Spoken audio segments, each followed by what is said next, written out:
பெயர்ச்சியில எல்லார் மக்களும் பார்த்து பயப்படுற ஒரு விஷயம்னா சனி பெயர்ச்சி. இந்த ஹோல் சோலார் சிஸ்டம் என்னன்னா வேற ஒரு யூனிவர்ஸை நோக்கி போயிட்டே இருக்கு.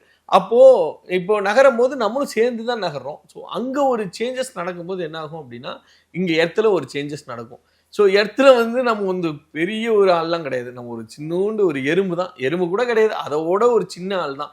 அவ்வளோ பெரிய எர்த்துக்கு ஒரு அஃபெக்ட் இருக்கும்போது என்ன ஆகும் அப்படின்னா அதில் இருக்கக்கூடிய நமக்கும் அஃபெக்ட் ஆகுது. ஸோ அதனால தான் வந்து இந்த சனி பயிற்சினாலும் சரி, குரு பயிற்சினாலும், குருனா ஜூபிட்டர் மாறினாரு அப்படின்னா சோலார் சிஸ்டம் மாறும்போது எர்த்துக்கும் அஃபெக்ட் ஆகும். ஸோ அதே மாதிரி வந்து பார்த்தீங்கன்னா புதனாலும் சரி, அப்போ ராகு கேது பயிற்சினாலும் சரி, ஸோ எந்த ஒரு பயிற்சினாலும் நம்மளோட ஜாதக கட்டத்திலையும் சரி, நம்மளுடைய சுய ஜாதகத்திலையும் சரி, கண்டிப்பாக ஒரு சேஞ்சஸ் நடந்தே ஆகும். ஸோ அதனால தான் நம்ம அடுத்தது லைஃப் போகிறோம். இப்போ பெயர்ச்சி வரவே இல்லை அப்படின்னா நம்ம லைஃப் அப்படியே இருக்கும், கான்ஸ்டண்ட்டாக இருக்கும். இப்போ நீங்கள் ஒரு என்ன சொல்கிறது, நீங்கள் வந்து ரொம்ப கஷ்டப்படுற ஒரு ஆளாக இருந்தீங்க அப்படின்னா கஷ்டப்பட்டுக்கிட்டே இருப்பீங்க. நீங்கள் ஒரு ரொம்ப பணக்காரராக இருந்தீங்கன்னா பணக்காரராகவே இருப்பீங்க.